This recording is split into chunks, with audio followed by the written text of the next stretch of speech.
ধন্যবাদ আবারও আপনাকে। আ আসলে ব্যাপার হচ্ছে যে আ যেকোনো দেশে যদি কোন দেশের উপরে গোয়েন্দা বৃত্তি কেউ করতে চায়, জি, তাহলে আ সেটা তাদের মতো করেই চালায়। আমেরিকা এবং ইসরায়েল সারা বিশ্বে এই গুপ্তচর বৃত্তি, গোয়েন্দা বৃত্তি যাই বলি না কেন সেগুলো চালিয়ে থাকে এবং ইজ ইরান যেহেতু তাদের আ খুবই বড় প্রতিদ্বন্দ্বী দেশ এবং আমি সবসময় বলি যে ইরানের চেয়ে বড় শত্রু দেশ আমেরিকা এবং ইসরায়েলের সামনে আর কেউ নেই। এটা বাস্তবতা। ফলে ইরানের ভেতরে তারা অনেক বেশি তৎপর থাকার চেষ্টা করে এবং এক্ষেত্রে লোকাল এজেন্ট ঠিক করার পাশাপাশি একেবারে সরাসরি সিআইএ মোসাদের গোয়েন্দারাও কখনো, কখনো ঢুকে যায় এমন খবর আসে। আচ্ছা। তো দুঃখজনক হচ্ছে যে এই গুপ্তচর বৃত্তি বা গোয়েন্দা বৃত্তিতে হানি ট্র্যাপ থেকে শুরু করে অর্থের মায়াজাল সবকিছুই চলে, সবকিছুই ব্যবহার করা হয়। তা কোথায় কাকে কোন জায়গায় কি দিয়ে যে বশ করা যায় তা তো জি, বলা মুশকিল।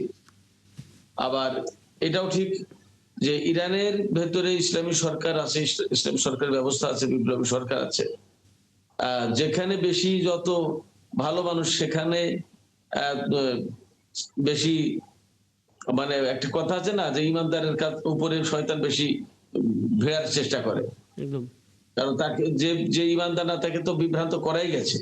আর যে ইমানদার তাকে তো বিভ্রান্ত করার গতকালকেই তো দেখা হলো আমার চ্যানেল 9 এ। যাই হোক, আ যে যুদ্ধ পরিস্থিতি আছে এর ভিতরে যে ডক্টর আ অধ্যাপক মিথিল। মিথিল সাহেব যেটা বললেন, তৌফিকুল ইসলাম মিথিল সাহেব বললেন যেটা, এটা খুবই সঠিক কথা বলেছেন। আমি এই প্রসঙ্গটাও একটু বলি। কুর্দি বিষয়টা। জি, তারপরে সৌরভ ভাই আপনার প্রসঙ্গে আসছি। কুর্দি বিষয়টা আমেরিকা এই মুহূর্তে যে কারণে টানতে চাইছে সেটি হচ্ছে যে ইরাক, সিরিয়া, তুরস্ক এবং ইরান এই প্রত্যেকটা দেশের সীমান্তবর্তী অঞ্চলে কুর্দিদের বসবাস। তার মানে এই ৪ টা দেশ কিন্তু একেবারে গোল করে ঘুরে চারপাশে অবস্থিত। ইরাক থেকে একটু ইরান থেকে পশ্চিমে গেলে তুরস্ক, তুরস্ক থেকে দক্ষিণে গেলে সিরিয়া, সিরিয়া থেকে পূর্বে আসলে ইরাক। একদম মানে চতুর্ভুজের মতো এই ৪ টা দেশ অবস্থিত এবং প্রত্যেক দেশের সীমান্তে কুর্দিদের অবস্থান। এই সীমান্তবর্তী এলাকাটা একটা বিরাট একটা এলাকা।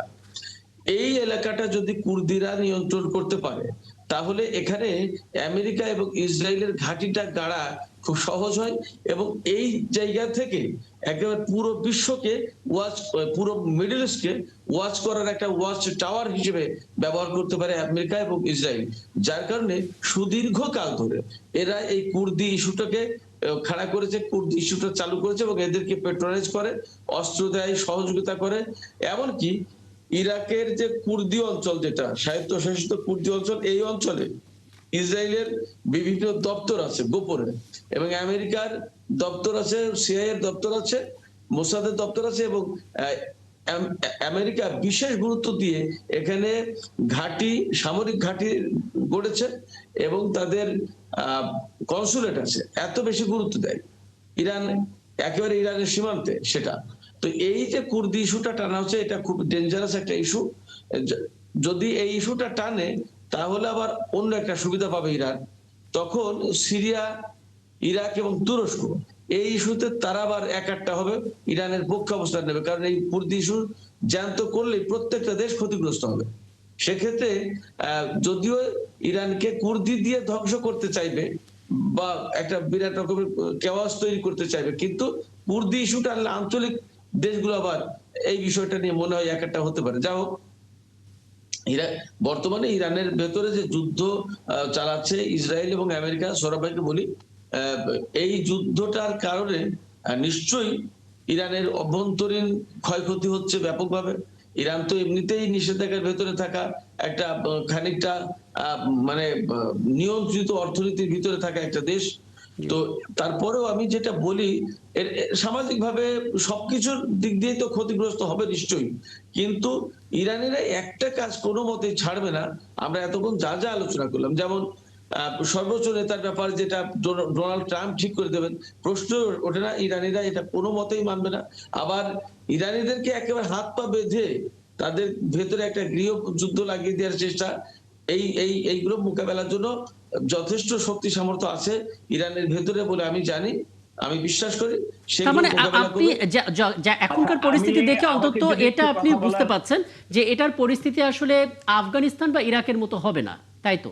না না, আফগানিস্তান ইরাকের মতো তো হওয়ার প্রশ্ন ওঠে না, বরং ব্যাপারটা উল্টাও হতে পারে।